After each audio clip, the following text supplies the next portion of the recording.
my brother. Right here again, talking about Stranger Things, Season 4, Volume 2. Man, it's good to see you again, man. It's great to see you too, man. This is going to be another fun episode. And I love how we're doing. I love these crossover episodes, Horror Pop After Midnight and the Everett Lee Show. That's right, man. That's right. Hey, don't get any better than that, man. You got two good podcasts here. I'm ready to rock and roll on this, man. I'm all 80s out, I got my Goonies shirt on. Hey, you guys. And I'm wearing my Batman tee. Hell yeah. Nice. Awesome. This is going to be great, man. We had fun last time when we talked about season 4, Volume 1 of Stranger Things.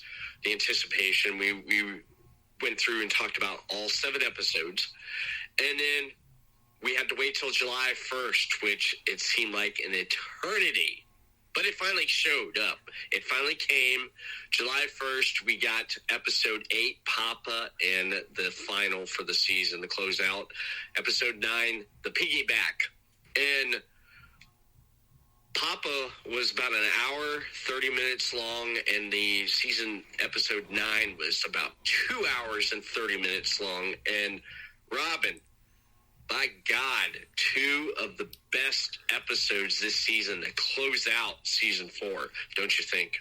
I think so. It was good. I like how it ended, but there's going to be a season 5, what I was reading online today, and they said it's going to be a short, rapid season for season 5. I heard the same thing. They were talking about a short, rapid season 5 with a long finale like they did, because I think the payoff did well for this season, for the end of the season, the way they did season episode 9. But I'd be for it. I don't know about you. I would be for it if they did it for season 5. Whoa. I would, because the Duffer Brothers even said they had a few loose ends they need to conclude into the finale of the Stranger Things. That's why they're doing it. At first, season 4 was going to be the final, but the Duffer Brothers, you know how the way it ended, where they were all standing, seeing their whole world becoming reality of the upside down world. But they said they have a few little things to tweak out and to end it. They're not going to end it how they ended it. Mm-hmm. Yeah, it's going to be neat to see the direction they go. But we had a heck of a first part with Volume 1, and Volume 2 didn't even slow down, did it not, Robin? No, it went straight on. I thought the second part 2, was a little bit better than part 1. It got more into the detail. It got better, because you have to start that story, build it up a little bit. But when part 2 came, they answered it for the fans, what's going on, between Eleven, Papa, and all of our favorite characters in the world of Stranger Things. Oh yeah, they definitely did not disappoint, because with episode 9, Papa, that pretty much started out with what happened at the end of episode 7. Was in a trance by Vecna, and we kind of guessed and predicted when we talked about it last time was, how is Nancy going to get out of this? Was Eddie going to get up there and play the guitar, play music? And what I thought was really great was when Vecna was explaining all this stuff to Nancy, and Nancy was trying to get out, trying to find a way out, like all the victims do when Victim gets a hold of them, was that it showed everyone running around in Eddie's trailer looking for music, and it was my favorite part. They run around trying to get music and stuff, and they said, we need music, and he's holding up, like, this is not music, and he holds up Iron Maiden cassettes. He's like, this is music. I know, he got into it like an 80s headbanger. He's like, this is music. And I was hoping they were going to add a Eddie reference from Iron Maiden, their mascot, Eddie! Yeah. Of course, we were in Munson's trailer. Of course, all of his cassettes are going to be heavy metal. Come on. You're not going to have any, Debbie Gibson or Tiffany around there now. No. I'd be shocked. They should at least put one of those posters up in the corner of his room somewhere. If they did Debbie Gibson, I would be looking at Munson a total different way. It's like, you know something? I don't want to be part of the Hellfire Club. I'm not going to wear your tee because you got a Debbie Gibson poster. You're great, man. You're great. I loved how they were scrambling trying to find music because they did not want to lose Nancy. And then Vectum comes up to Nancy and scares him. He kind of teases I can kill you right now, but I'm not going to, because the message what he revealed, the bombshell he just dropped on her. If he killed her now, Robin, how was that message going to get to 11? He teased it. He could have, but he didn't. He let her live. Oh, he did that on purpose. He was going to let her live the whole time. I knew that.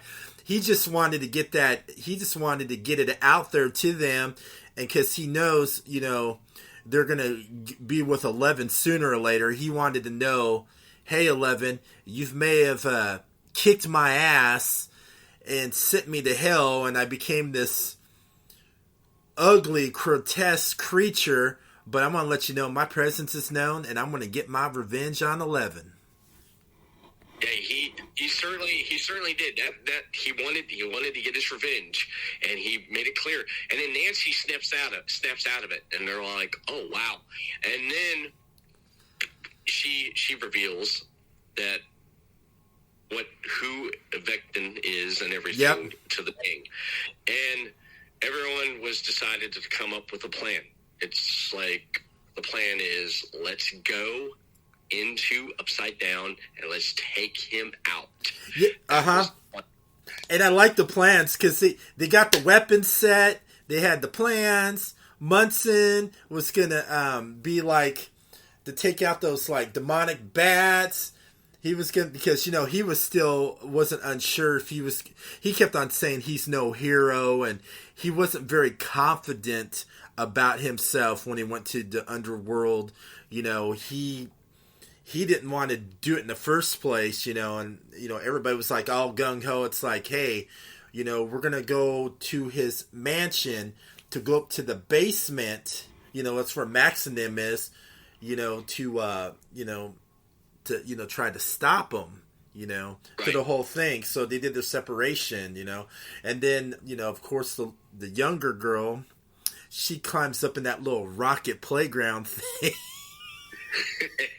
Yeah. And she's like the signaler. She's like the signaler, just in case, trouble happens. Oh, yeah.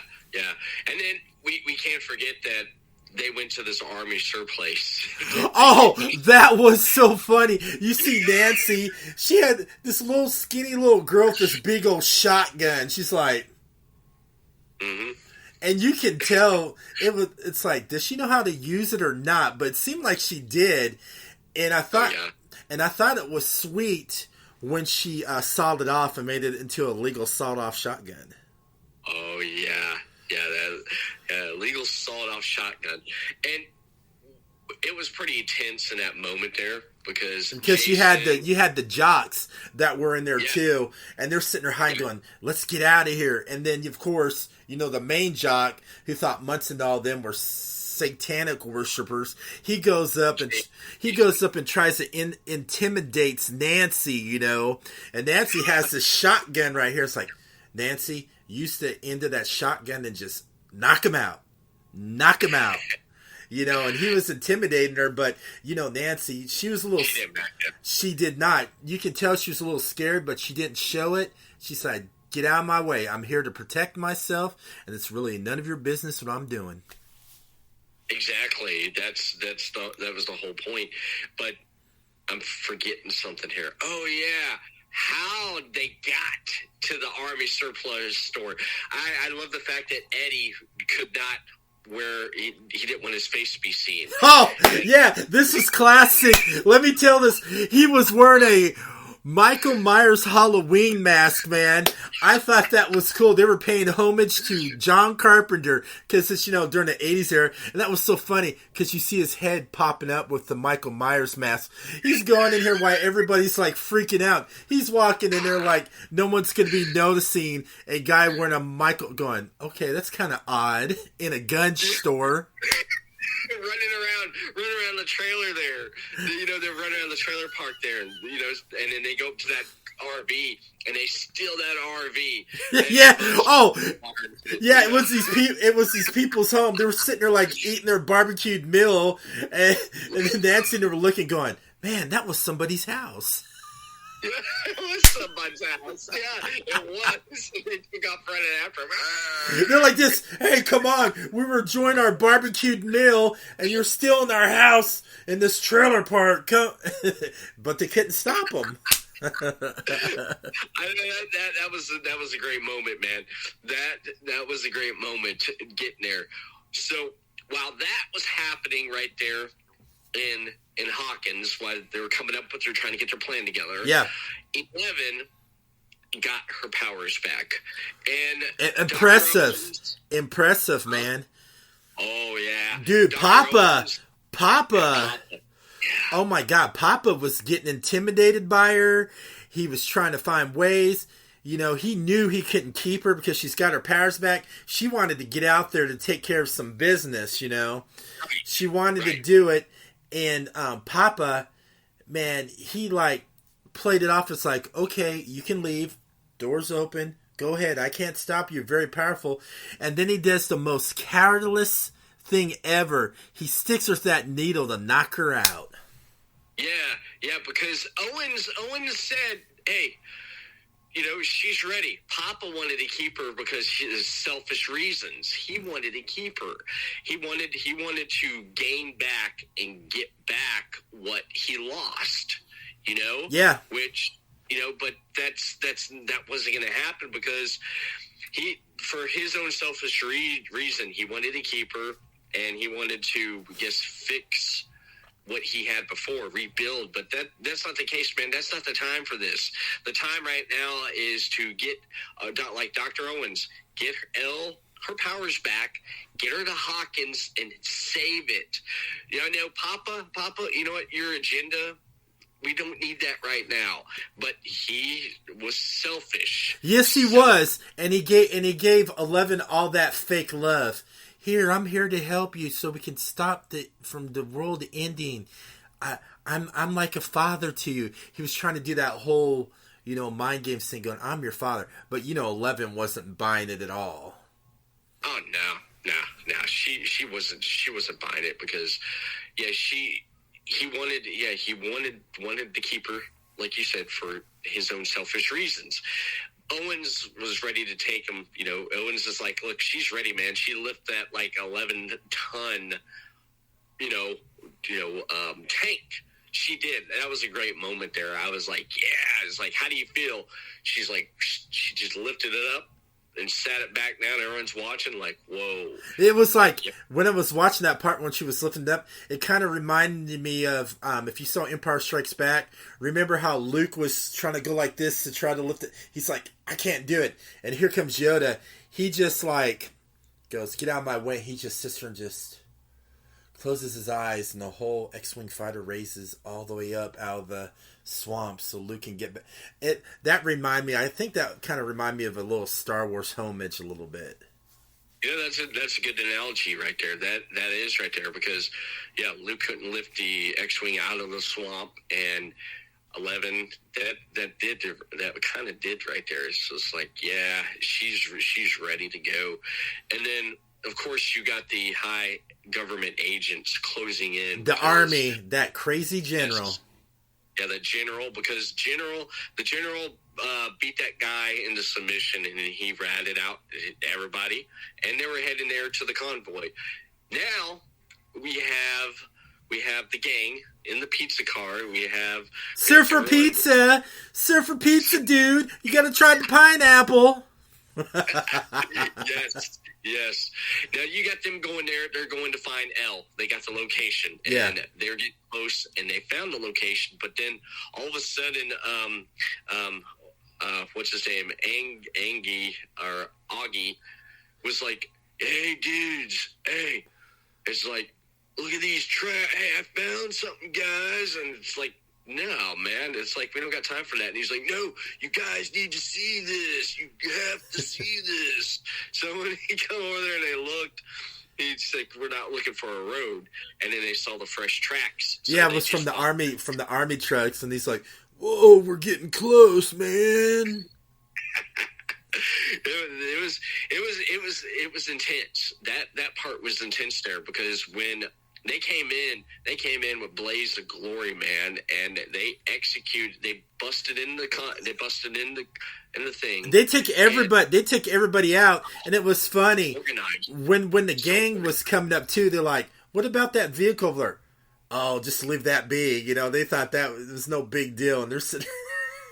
And you see the army helicopters come in, and here they in this little pizza delivery van, and they're like, the army's like, "Oh, just let them be." Yeah, that was great. That was great because when 11 escaped, Papa put the thing on her neck, and he was trying to save her. The thing that prevents her from using her powers. Yeah. Yes, he was trying to save her, and he was trying to save her, and he gets shot by the sniper in the helicopter. And while that's happening, she wakes up because she gets knocked down, and she gets up and she uses her power and she takes out that helicopter. That was a great part. Crashes it right into the thing. When she took out that U.S. Army helicopter, it kind of reminded me of her like. She was like Magneto from the X-Men, pointing it out, going, "I'm going to take that metal helicopter down." And she twirled it a couple times, like if it was like a little toy, and then it went poof, boom. Yeah, that was great. That was definitely great. I really did enjoy that scene there. And then Papa released the thing off her neck.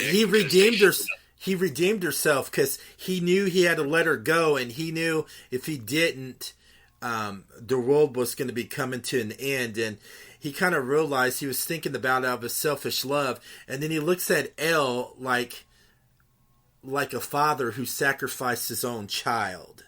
Kind of looked to Elle. And then Elle was a little bit sad too, because of what happened to Papa.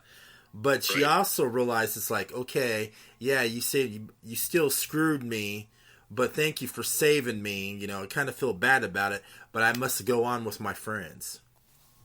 Yeah, he redeemed himself there. He did, and Elle gets rescued. She got her powers back. Mike's happy because he got super powered girlfriend. But one thing I want to say is that. We on the last one that we did last year, we were talking about the poster. What was the poster? It was finally revealed on the way there. Will gave it to Mike and opened it up. And it was the whole gang he did an art picture of. It was like a D&D. Yeah. They were like knights and, wizards. And that drawing he showed him was fucking, excuse my language, awesome. Beep, beep, beep. Rooster, don't kill me. I slipped and said the F word. Oops. You didn't get it out all the way, so. Well, that's good then. Now the FCC can't come. Awesome. Yeah, the FCC can't come after us. Well, it was freaking awesome. Yeah, you cut yourself before that. No, I'm getting excited. Yeah, and the poster was great. And I want to get your thought on this. Okay. Will told Mike this amazing story how Mike's the heart of the group, and Elle, he would go into battle with the heart because the group has to have the heart. Mike is the heart of the group. Elle is the superhero, and everybody else plays a part in the group. And the way he was explaining this was almost like he was coming out with his feelings for him. Yeah, he was. You could tell he was coming out a little bit, but he held it back. And then Mike was just still like, he didn't know what, he thought it was just a good speech, but Mike wasn't picking up his, him spilling his feelings towards him, because Mike was too busy, thinking about Elle. It's like he didn't really. And when he was trying to confess his, feelings to him, I kind of got a tear in my eye a little bit, man, because you can tell that was his best friend, and he really loved and cared about that guy, man. Mm-hmm. He did. They went through so much together. I mean, if you look at the last 3 seasons of Stranger Things, they went through so much together. I mean, both of them. I mean, from season 1 with Will getting abducted to season 2 when Will became evil, and then with season 3 with them just trying to. I think Will is. I think Will's is also kind of jealous of Elle because Elle has Mike. I think so too, but I feel that he accepts it. Yeah. It's like, okay, I love this guy. We've been through so much together. I love him. I know he's in love with her, but I accept it. And I did tell him how I feel, but not all I got it. A lot of it out, and I feel like he wanted to tell more. And later on, we get a really good part of that. I'm trying to my memory. I had to watch more of a recap today, Robin. So I'm mentally go through here. So basically, episode 8, Papa ends with Elle running off and the getting rescued. The group, actually, she ends up going. Well, no, because I think was it this one. Well, I think it was at the beginning. Yeah, it was the piggyback. Okay, yeah. So at the beginning of the piggyback, yeah, she got into piggyback, and that's where she got into Max's mind. Yeah. You see, I was wondering, I was like, how the heck do you call this the piggyback? I don't get it, because, the name of the title of each episode, it has something to do within that episode. Yeah. So, the piggyback, I'm thinking to myself, is Vectum going to piggyback out of Upside Down? That's what I thought. But that was not the case. Well, she knew Max and the rest of her friends were getting in something they couldn't handle. They were getting in danger, and Elle was like good friend. If you watch the last season, Elle and Max built that best friend girl friendship. Yes. They were like really close, and she didn't want Max to get hurt, so she decided to go in there and see where Max was at, so she can get there in time to save her. Right. Yeah. She did what we didn't get to see here in a while was L11 got into Max's head to see what was going on with her friends.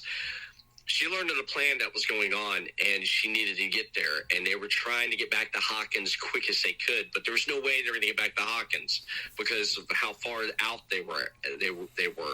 So they were out in, I guess, Utah. And yep, Utah. While they were out there, on the way trying to get to Hawkins, what do they see along the way there? They see a Surfer Boys pizza shop. Yeah, so they pull over, and because Elle wanted to do the piggyback, so they got a bunch of the salt and everything, and they were going to put the water so she could get in her and piggyback to get Max's mind. And those 2 Surfer Boy pizzas, like, dude, Surfer Boy pizza, man. Hey, can we come in and borrow your kitchen? Oh no, I can't. I cancel. And he goes, hey, I got something for you. How about getting a little high? Oh, okay. I'll take the pot, and you can do whatever you want. And they get. I like that. I like how he explained it because he comes in there. He's like, yo, bro, my man here, girl has superpowers. Yeah. gonna fight, go off into dimensional, mystic plane, bro, and fight this evil. So what we need to use your pan and a bunch of salt, man. What do you say, bro? Yeah, yeah, man. He's like this. The road. Yes, and we have the road. He's like, thanks, man. So when they get the Surfer Boy pizza, they find the big like tub where they stir the dough in there. So they put all the salt and water in there for 11 to get in.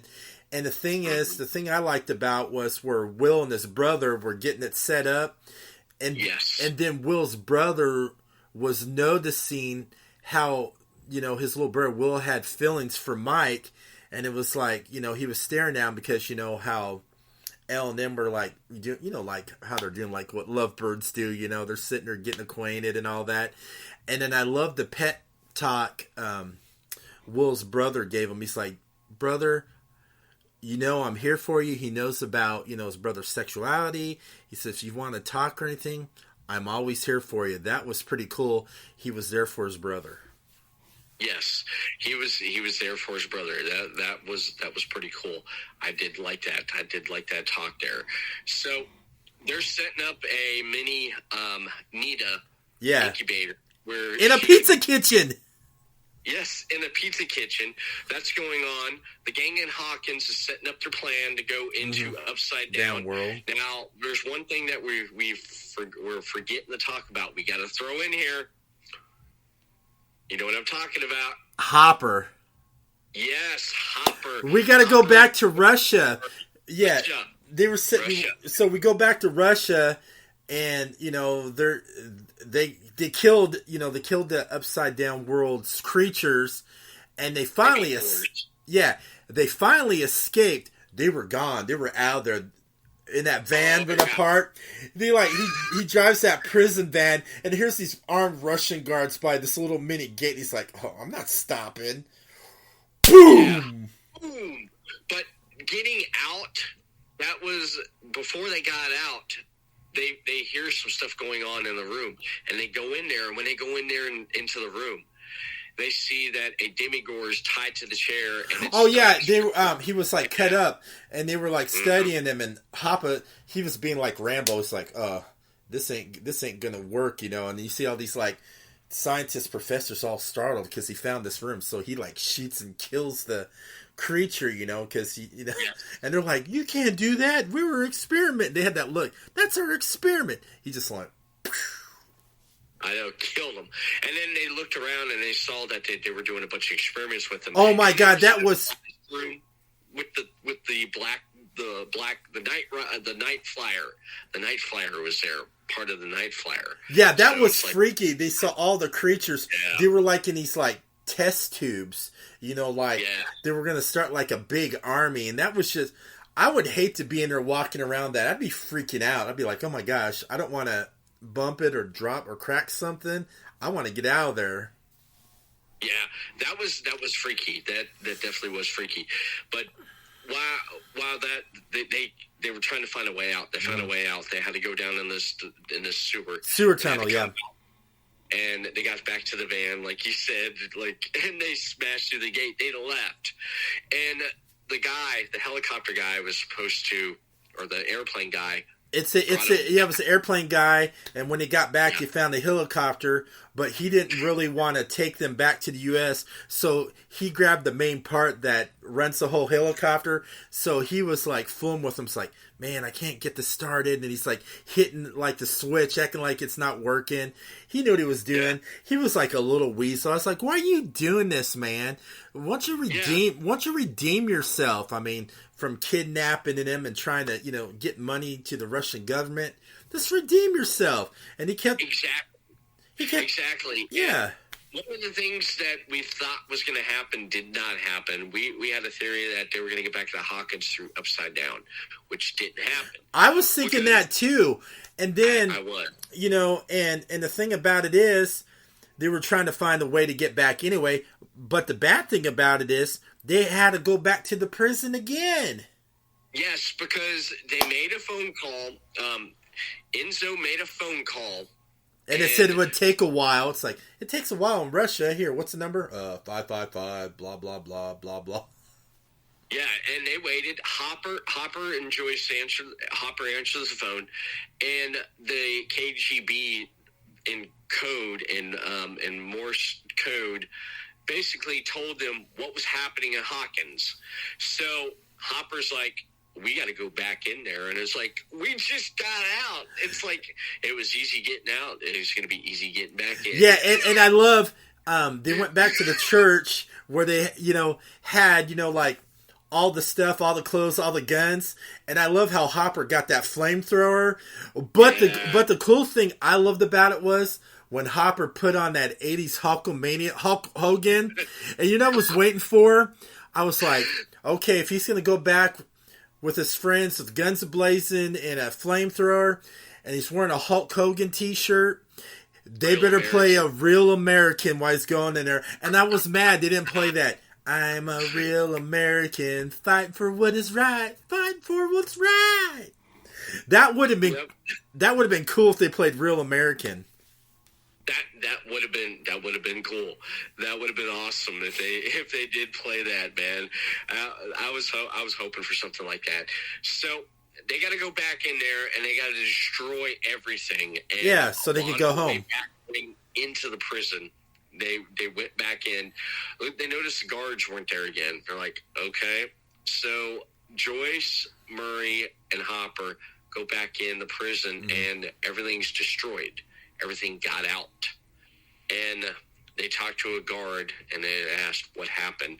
And they said, what happened to the darkness? What happened to that darkness? And they said that darkness basically consumed the dead. The people that was dead, it became them. So they're looking on the monitors, and they're looking at the demigores. The demigores were devouring all the Russian soldiers, man. They were taking them out like they were like sheep. They're like the wolves going in, taking out the sheep. These Russian soldiers may have had machine guns and everything. They didn't have a chance. And here's Hopper and all of them. It's like, they're like, damn, what's going on? But, Hopper, he's like, man, we got to take care of some business. We really got to do this. I know it's going to be, I was thinking it's going to be dangerous. Joyce is a little worried what's going to happen to him, but she's too focused, worried about Hopper because she loves Hopper so much. Yeah. Yeah. It's crazy. It's crazy how that happened right there with everything that was going on in the prison there, like you said, trying to take out the demigores and everything. And while that was happening, 11 was preparing to back in on the way somewhere in Utah. 11's getting in the tank, getting ready to get into Max's mind. The plan is when Max opens herself up to be vulnerable to Vectum, that is when she's going to get into her mind and piggyback off of her and fight Vectum inside the mind of Max, which I thought was pretty cool. That was cool. And I loved how it went back and she got into some of Max's, memories, like where Elle was standing at that skateboard park singing a young Max, trying to learn how to skateboard.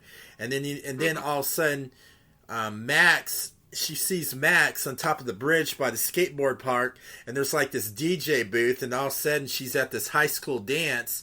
Nobody's there, and she's like tripping out, because that was all mind game from Vectum, because he had her right where he wanted her, and she was like all worried about it. He was taunting it, and then 11 finally got in there, and then Max looks at 11 and goes, "Are you real?" She goes, "Yeah, I am." Yeah, that was a great part. That was a great part. And she was so happy. She's like, my best friend is here.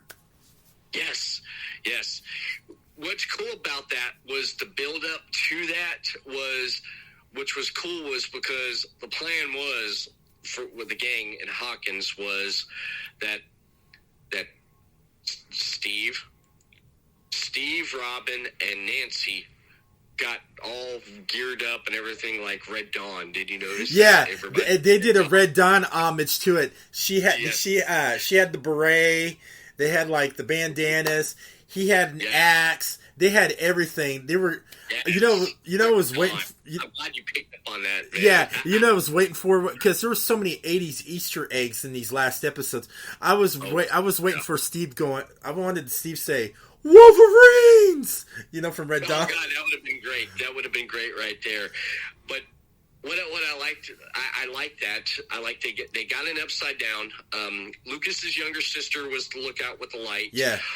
Sam, Lucas, and not Sam. Max and Lucas. Max by a real name. Yeah, they go into his childhood home to Vector's home to try to stop him. Mm-hmm. And then Lucas started getting all like fuzzy warm inside towards Max, and Max is like, yeah, I love you too, but we can't be focusing on that. We gotta take care of Vectum. Yes, she was ready. She was a trooper, but she wanted to take him out, just like everybody else wanted to take him out. Well, she had to, because Vectum messed with her last time, man. Of course, and it wouldn't be hard for him to get back in her head, which we found out. But the whole plan was great because as soon as Nancy, Robin, and Steve got into Upside Down, okay, how were they going to get into the mansion? Because the Demi-Bats. Okay, the greatest moment. Oh, I gotta say it. You gotta let me do it, man. I've been dying to say about this, okay, man? Let me set it up.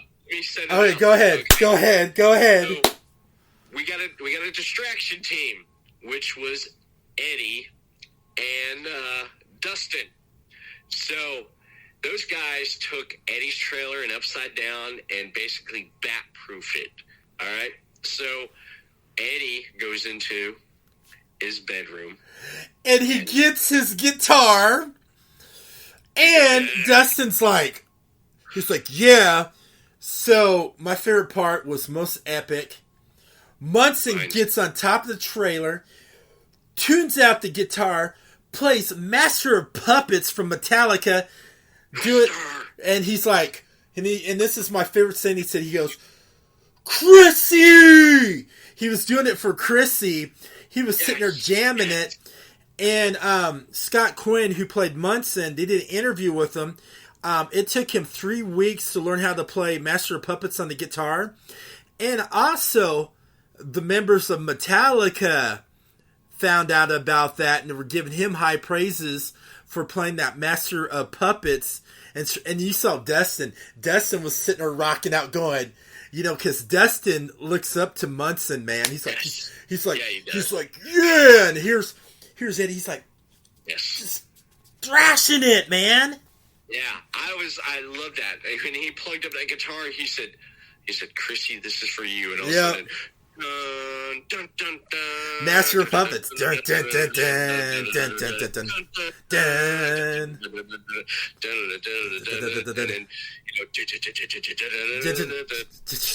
all of a sudden the bats that's Kevin start coming, and then they all get back inside the trailer. They're like, holy crap. And those bats were like tearing up the trailer. Dustin's like, oh my gosh, they're coming from the roof.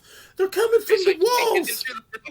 And then what happens? They come through the smoke alarm, and they're like, and then they're fighting them off inside. But that was a great moment. I will add this right here.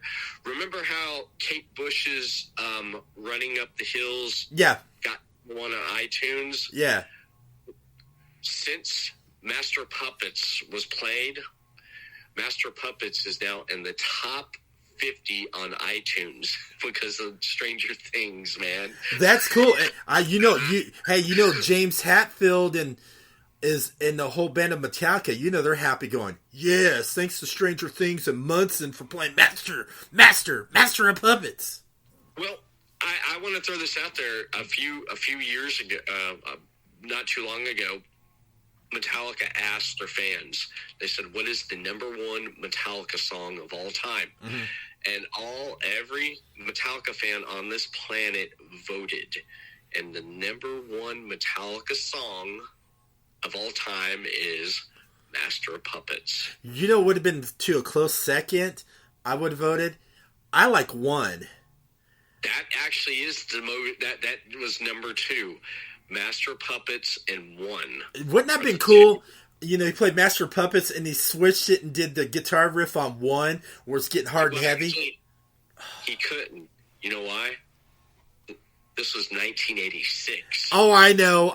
But can a guy just wish? Can a, I know that. But can a guy wish? Yeah, let's time warp. Let's time warp. Yeah, let's bring that. But that was cool. Munson, I love that man. Speaking of Munson, I just ordered a Munson T-shirt. It has a picture of Munson on it. I can't wait to get it. Dude, I'd love to get a Munson shirt, man. You saw him from Facebook. I changed my profile picture to Munson. Heck yeah! You know what else I want? Yeah. You got to get a Wildfire Club tee too, man. Come on. Mm-hmm. Yeah, you know what? You know what's crazy though? I gotta say this. I gotta throw this out here. Okay. Since talking about Munson, real quick. I put a post out there. I threw a little meme out there yesterday. Yeah. And it was funny. My wife looked at it. She thought it was funny. And this one guy who's on my friends list, he commented on the meme, but it wasn't about the meme. It was about my profile picture.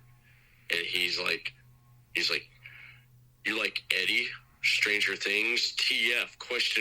And I'm like, yeah. I said, we talked about it last time. Here, this will help you out. I sent him a link to the video and the audio version of our last podcast we did together. Then I said, look for Volume 2, Season 4, Volume 2 discussion coming soon. And that, I pretty much shut him up there. It's like, don't troll me. Do not troll me on my profile because I'll come after you. I'll come at you like Eddie. Oh my gosh, you got trolled? Ooh, I know. You know when you said trolled, get it? D&D reference, Dungeons and Dragons, trolled. It's like, ah! Oh man, this is great. So. Back to our discussion. Yeah, I was getting excited. Every time I hear about Eddie Munson, man, I just get pumped and amped. I mean, I liked all the other characters, but this season, man, Eddie Munson, you have to give him the MVP award. Come on, man. Mm-hmm. Yeah, you definitely do because one of the things Eddie and the actor Joseph Quinn and Jamie Bauer that played Vectum, Henry, they both were great this season. Dude, Vectum, I'm going to say this. I posted this on Twitter and a picture of, Vectum sitting on a throne in the Upside Down world. I put the baddest villain ever. And I got so many retweets on my Twitter of that, man. It's true, man.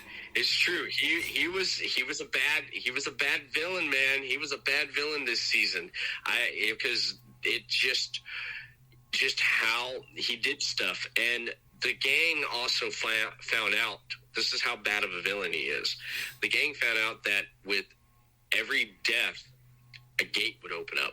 Vectum was trying to open up a gate. Yeah, he was getting certain people by opening the gate. He was going to bring the whole upside down world to the real world. Because he wanted to control the whole world, and he wanted to bring the whole world, and with his army. Mm-hmm. Yeah, that's what he wanted to do. And and speaking about the gate part, why he let Max live. We'll get into that, but the whole purpose about that, which causes the gates to open. Yes. So at this time here, Eddie and Dustin are fighting off, keeping the bats away. occupied. Yes. So while that's happening, you had Nancy, Steve, and Robin able to get into the house, and they had to take their time walking up the steps. Yeah, because they had all those. Yeah, with the vines. While that's happening, then out on the outside, during the Master of Puppets play, Lucas's younger sister gets attacked by Jason and his jock friend. Jason comes up into the attic where Max was in there. Yep. Yeah, where Max and Lucas was, and he still did not understand what was going on. Lucas was trying to explain what was going on, but he still didn't believe. And the cool epic thing about that was the fight. Lucas was getting in that good old fist fight with him. That was so cool. Here's Max. She's like already possessed. You know what's happening to her. And here's Lucas, trying to save her. And him and the jock were just sitting there just like beating the crap out of each other. Yeah, Lucas and Jason were throwing down. And while that was happening, the fight inside Max's mind. Like you said earlier, 11 shows up. She piggybacked off of, and Vectum was about to kill Max, and then 11 shows up. And 11 turns him around like he did her when he was a human at the lab. And I love she just did it like she did a whole Darth Vader thing, it's like this. I'm using the power of the Force, and she just like raised him and turned him like real slow. Yeah. And then she like stared right into him. They were like both eye to eye, man. That was priceless. Mm-hmm. And he said the first words he said was "you," and he's like, and throws him. And what I liked was how Max was mind jumping because happy memories. Yeah. Which helped, and she was hiding in a happy memory. I loved that, and then he did find her, but then he found her, and then Elle showed up, and she's like, yeah, and she's pretty much trying to save Max, and Vectum ends up getting her, and she tells him, says, Papa's dead, and he stops what he's doing because he has Max. He's about to kill Max. And he comes to her and he explains this is the biggest moment for this season and for this character, man. He explains to 11 that she's already lost.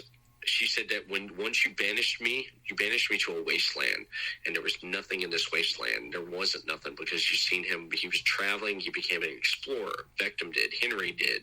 Henry traveled around for days, and then you saw a lone demigore just in the wasteland. He comes upon this cloud, and he started shaping it in his own image, and he shaped it into the villain of season 2, which was the Mind Flyer. Yeah. And he reveals to Max, he said, it's been me. Or he reveals to 11. He said it's been me all along. All the stuff was going on. He just revealed it was like it was him the whole time. And he knew where 11 was at too for the whole time. But he didn't really want to make his presence known until, for the final, showdown between him and Elle. Yeah, and he revealed it was me the whole time. He said everything from being the Mind Flyer to the flesh spider. If you look, I remember the flesh spider. Yep, they're almost like the spider that he worshipped and thought was the most superior thing. Yeah, that's why you see all these little spiders crawling around, which was creepy. It's like, but he revealed all this to her, and he says you've lost and I've won, and he goes over and he's going to kill Max, and Mike is talking to 11 saying, don't give up, I love you, because she started convulsing. Yeah, because she did, because he had Max, where he wanted her, and she started feeling weak. She thought she couldn't really do it.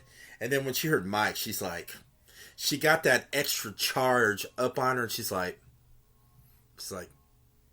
this is it. And then she went full beast mode, man. I mean, like beast mode. It's like, nah.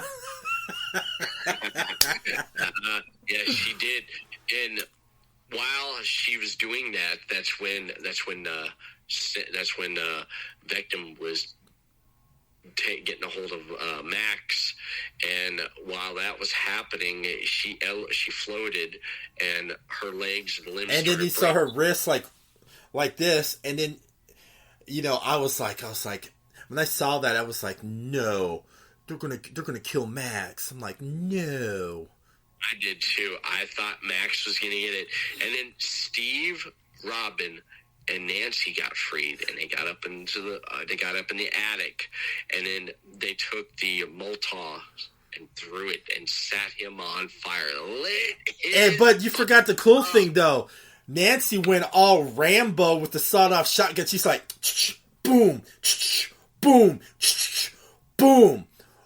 But let's go. You forgot another thing to talk about before that too. Let's go back to Munson. How he became a hero. He knew it. He had to sacrifice himself to get all the bats. So he went back out there, Dustin, because he saved Dustin.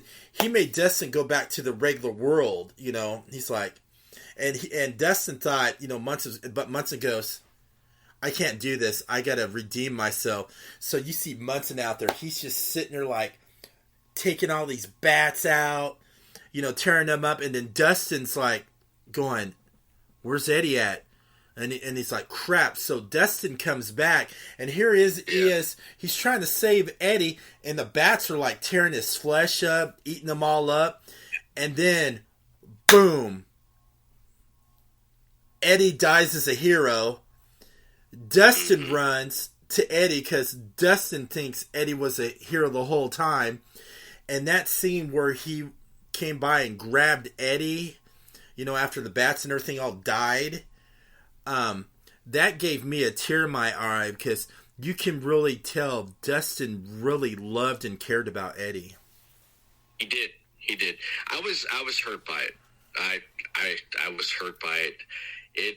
It hurt me. It hurt me to see Eddie, because Eddie had us all fooled. Because remember on the last, I was talking about. I thought they were going to do a spin-off series with him, but actually they're still going to do a Stranger Things spin-off series. It's not going to have the original cast. It's going to be something totally different area. Everything. It's not going to have nothing to do with Elle or anything. Yeah, I'm looking forward to that. I was digging a little bit into that. There's only one cast member who got it right, and that's the actor who plays Dustin. He mentioned it to the brothers, and they said, "Yeah, how'd you guess?" And he said, "It's right there. You can see it. Everyone can see it, but it's like, what can everyone see?" But so Hopper. Back in Russia, Hopper and Murray. Hopper, man, has like a big sword fight with the Demigore, man. That was awesome. Bad, and I love the part where he just got that sword and just shoved it. Yeah. Where the sun didn't shine. Yes. And I loved and I loved his buddy, the guy who, has the conspiracy theories. He went all gung ho with that flamethrower and just went, yeah. Yeah, he did. Murray, man, he I like Murray. I did too. He was one of my favorites this season. I liked the Joyce and Hopper and Murray story, which I thought was really great this season. But 11 gets a hold of Victim and just destroy before she could really do anything. He pretty much physically got messed up by Nancy and Steve and Robin, and Victim gets blown in half there a few times by that shotgun. And the sawed-off, get it right, sawed-off shotgun. The sawed-off shotgun. Basically messed up. I'm wanting to cuss so bad, but I can't. I did too. But Rooster, he's probably listening. He's probably listening, going, "Don't you do it? I don't want the FCC knocking the door. Don't you do it, Everett or Rob Nelson." Not gonna do it. So, the best part was victim flying out the window, and Yep. Sam wakes up In a hospital. Well, no, not yet. Yeah. Because Sam wakes up, her eyes are still in the trance, like Victor was. Yeah. And she's crying. It was it was bad. It was bad. She said, "Lucas, I don't want to die. I can't feel my legs. I can't feel my arms. I can't see. Lucas, I don't want to die." And then she dies. I know, and I thought that too. That was a blow to me because I didn't think Max was going to die. I thought some other couple characters I thought were going, but that was weird. That threw me off about the whole Max. I really thought she really died. Yeah, she died for a minute, and that was enough to open up the fourth gate. Oh, I know, that was horrible too. Oh my gosh, when that opened up, okay, they were all standing there, and then you saw everybody, leaving. Everybody finally, we're finally gonna come together. Yeah. Well, you're kind of jumping ahead of yourself there a little bit. I'm getting excited. Go ahead. I know you're getting excited. You're getting excited. Let's talk about Jason. When the gate opened up on Jason, his ass. Jason was gone after they sliced that. I know. He's like this. He was laying there after he got a good, butt whooping, and then you just see this. I know, right? I'm glad he got it. I knew that little punk was gonna die. You knew that little punk was gonna die. So the gate opens up. The gate opens up in Hawkins. So a few days later, it was about a few days later. Yes, it was because it said that. A few days later, skip forward a few days later. About 3 days later, Mike, Will, and everyone gets back to Hawkins. And they go to Hopper's cabin. When they get to Hopper's cabin, it was like a total mess. There was like a hole in the roof. Everything was from season 3. Yeah. Remember? Yep. Yeah. It was from that. It was still messed up. So Elle and all of them decided to, clean it up, get it straightened up, and then all of a sudden, the thing that I really loved was when Hopper and all of them showed up. And then when Eleven's eyes lit up, she's finally get to see her father. Yes, yeah.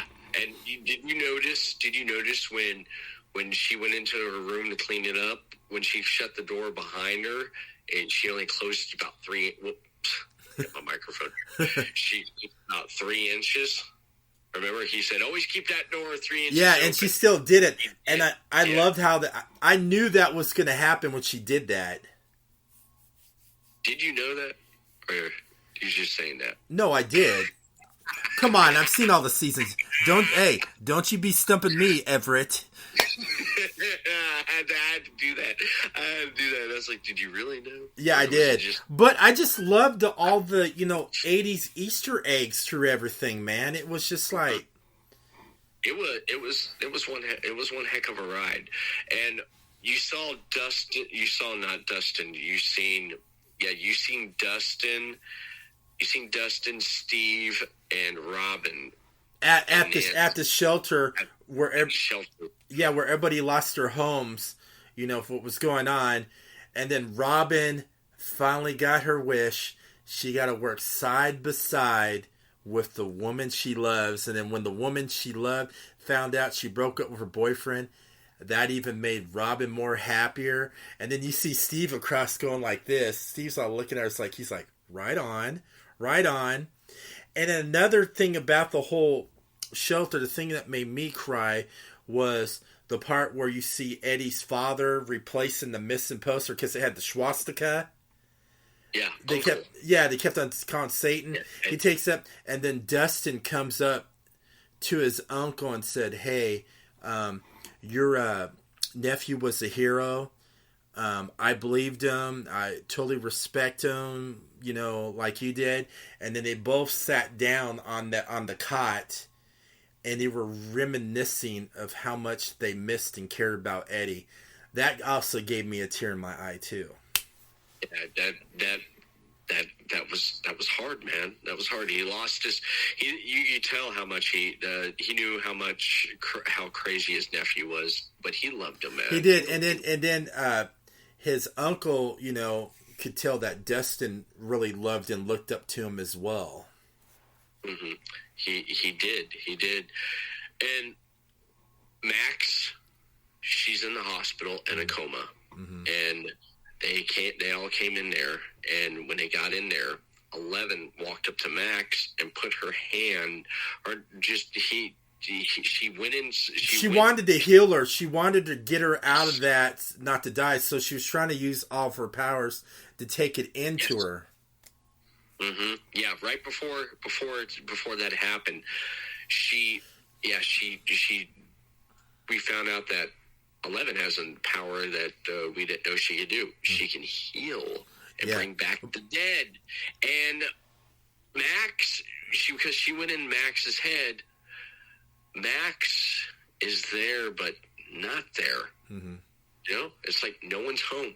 It's like the engine's running, but there's no one behind the wheel. Mm-hmm. It's like, okay, where is she?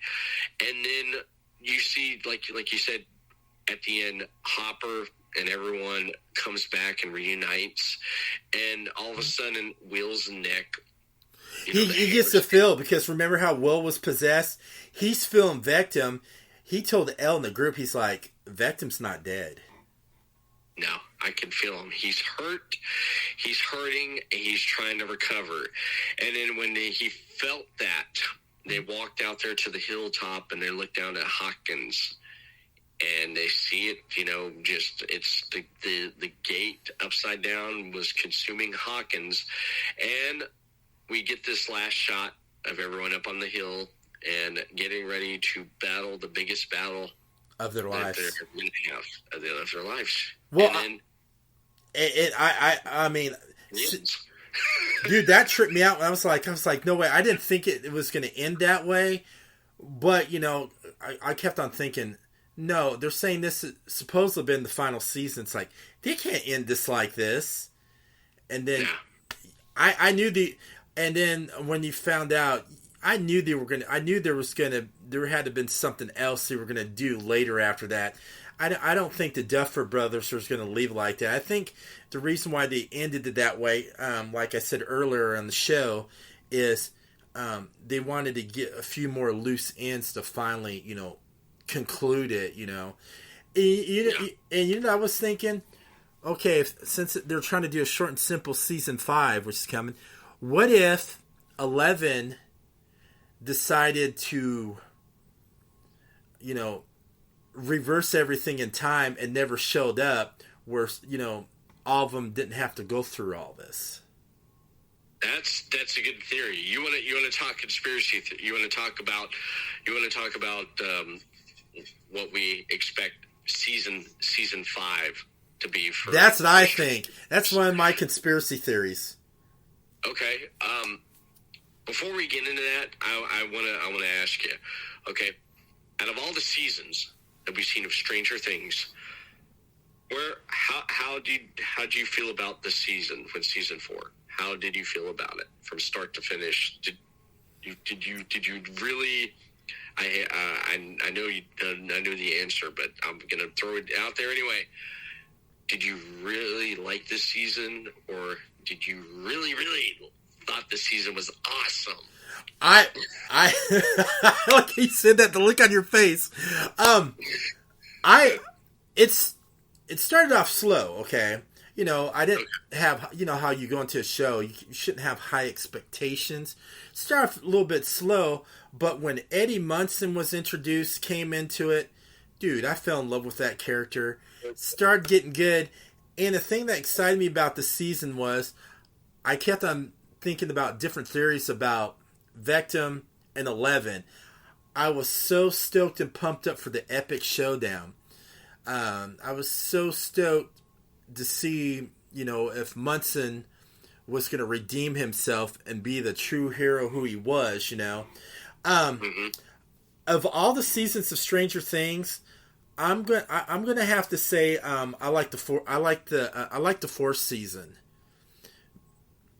because of Munson. I liked the fourth season, but I also liked the third season when Max and her brother came too, her bully brother. Yeah, then they come at the end. They came at the end of season 2, but season 3 was more about them. Yeah, and I like that how they built the thing, and then also we forgot to mention too, when Max was, in her little world, and season 4 was she was also dealing with her dead brother again that was trying to kill her in her dreams too. Remember? Oh yeah. He was like holding the door. He's like this. He goes, "I blame you." But okay, what do you think my answer was going to be? That right there, because you love this season. I loved it too. I loved how dark it got because how crafted the story was. Because if we didn't have a lockdown and pandemic in 2020, we wouldn't have this season turn out the way it did. And it was a long wait, but it was worth the wait because this gave the writers and creators time to craft a clever story. Which they did. That we didn't expect, because there were so many, like you said, they had enough time to throw in enough 80s nostalgia. From the Dream Warriors to Nightmare on Elm Street to just like Red Dawn, like that. Metallica, Dungeons and Dragons, so much stuff, which was just amazing. And I'm definitely looking forward to seeing how they're going to wrap up this series next season. So yeah, I'm dying to see what happens with 11 and Victim, because this is not going to be over, and I hope the writers do a good job. So when that time comes, the final showdown, but I also have a feeling too. I think there's going to be I have a feeling some main characters are going to die in season 5. You do. I believe there's going to be some that are not safe. I have a theory. That since this started with L. I got background noise. Sorry.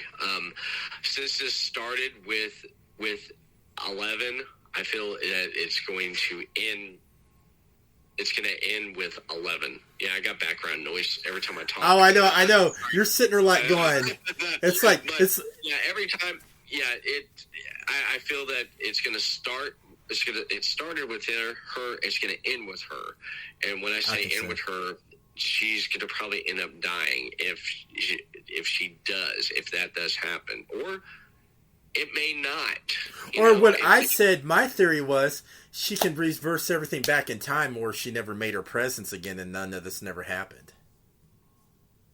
Yeah, that can happen. But I don't think it's going to happen that way.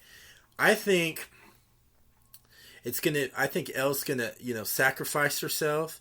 And I also think Steve's going to die too.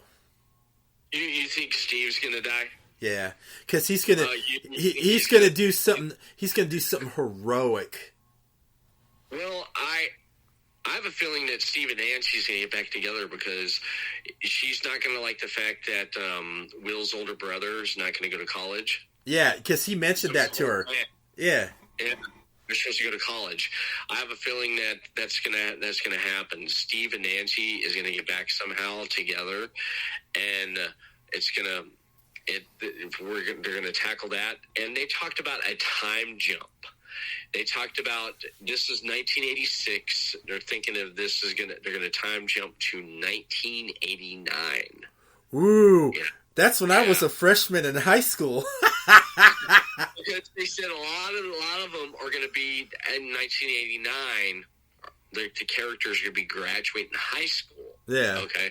1989, which makes perfect sense. But the one thing that gets me, Robin, what's that? Is for the fact that with them time jumping, if they're time jumping from 86 to 89.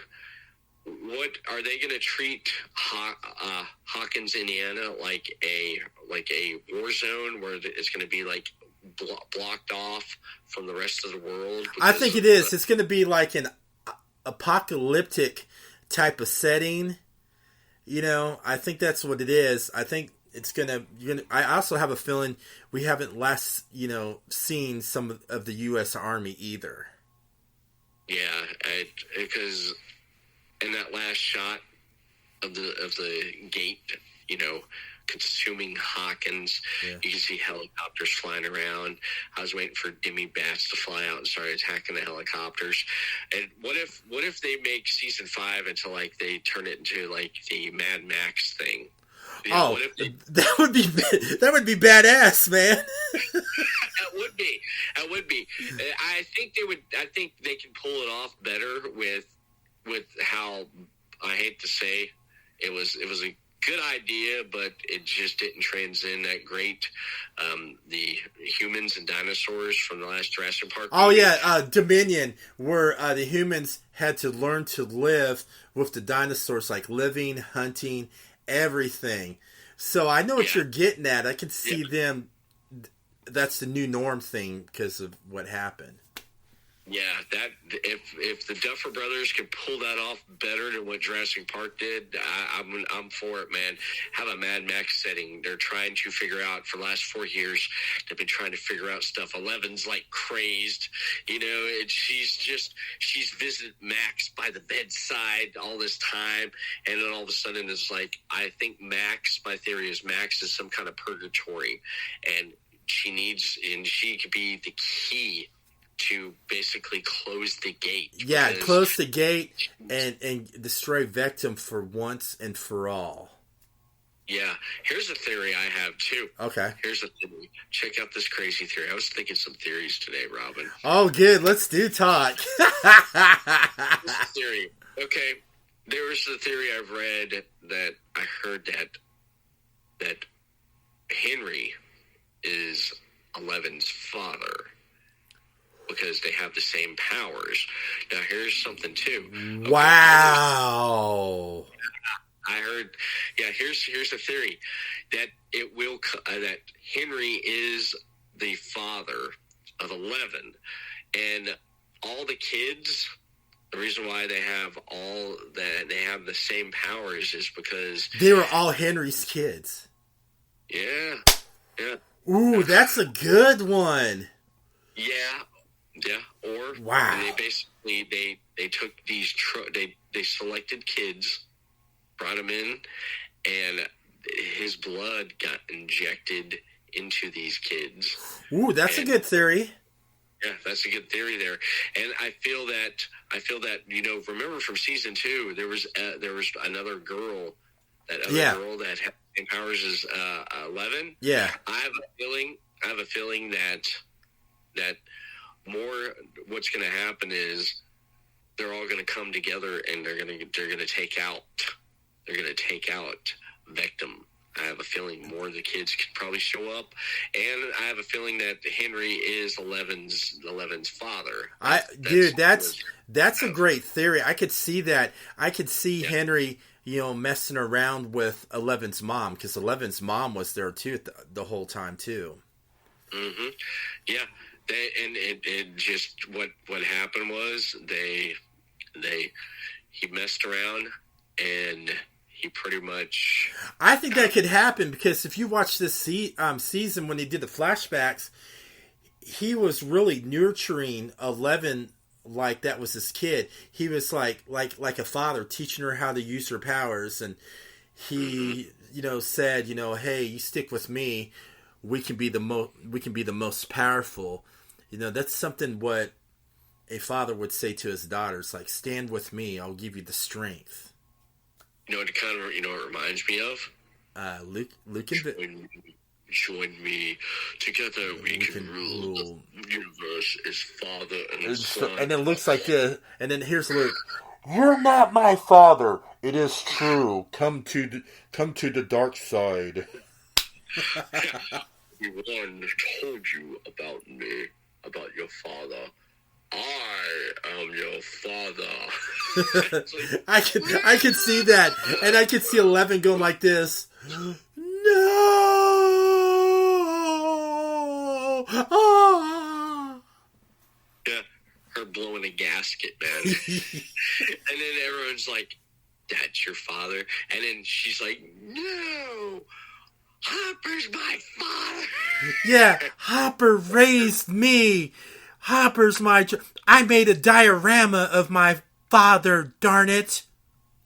Yeah, he walks over and he smashes it. Guess what? I'm still your father. I'm the one that watched you and trained you. Yeah, he smashes her little thing. And he looks at her. That's what I think of that right there, 11. Hey, that's a good theory too. That's a good impersonation. That was my first try right there. You imagine Vectum driving up to... Did you see the I gotta say this. Did you see the Vectum memes going around when he was when Jamie Bauer was in the makeup chair, and he's had Starbucks that said Vectum, when he's not terrorizing kids. You imagine him driving. He should have drove up to a McDonald's drive-thru with that outfit on. Oh, someone, I could make a little young teenager in a drive-thru going, have that little shot look going, am I in purgatory? Is this hell? He should, man. He'd go to a drive-thru. That'd be so funny. He goes up to a McDonald's drive-thru. He's like, "Hello, sir. May I take your order?" "Yes, I would like to have a number 1 Big Mac meal, large, with a Coke with no ice." And then after that, the guy would be like, "What?" And he's like, "Don't test me. I'm going to destroy you. I'm going into your dream. I'm going to make Ronald McDonald and Grimace demonic creatures messing in your mind." We're having too much fun here. This is great. But yeah, hats off. Yeah, Eddie Joseph Quill, I think that's his name. Great. He did great playing Eddie Munson. It's Joseph Quinn. Joseph Quinn. Yeah, Joseph Quinn. It's Quinn. Eddie Munson. Great. Yeah. Yeah, Eddie Munson, Jamie Campbell Bauer, great villain, great. I mean, he did great. He sure did. Yeah, the great 2 new introductions for this season, and of course the faceless man from Game of Thrones, who was the prison guard that helped Hopper. Yep. I mean, this was such a great season, and season 5, we're gonna have to sit back and wait. And then we'll have to do, and after we watch that, we're gonna have to do another crossover.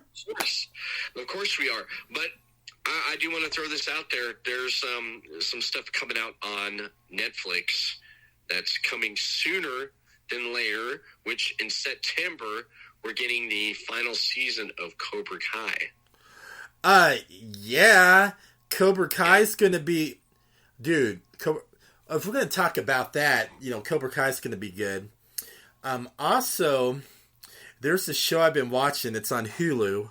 I know we're getting off the Stranger Things thing. We can, because this is our crossover show. Yeah, we're gonna end about. Yeah, we'll take it home here. Okay, let me finish it, and you can wrap it up. Go ahead. There's a show on Hulu. It's very good. It's Canadian comedy. Not Canadian comedy. I meant Canadian. Canadian comedy. It's called Letterkenny. Have you seen Letterkenny? I have not seen Letterkenny. I heard a little bit about it, but go ahead and explain it. And then they did a spin-off of Schwarzy. Okay, Letterkenny is about these different groups of people in this small town in Canada country. You got your country folk, you got your emo folk, you got your Christian folk, and then you got the hockey players. and through the whole town, they talk about their problems, how they help each other, how they hate each other.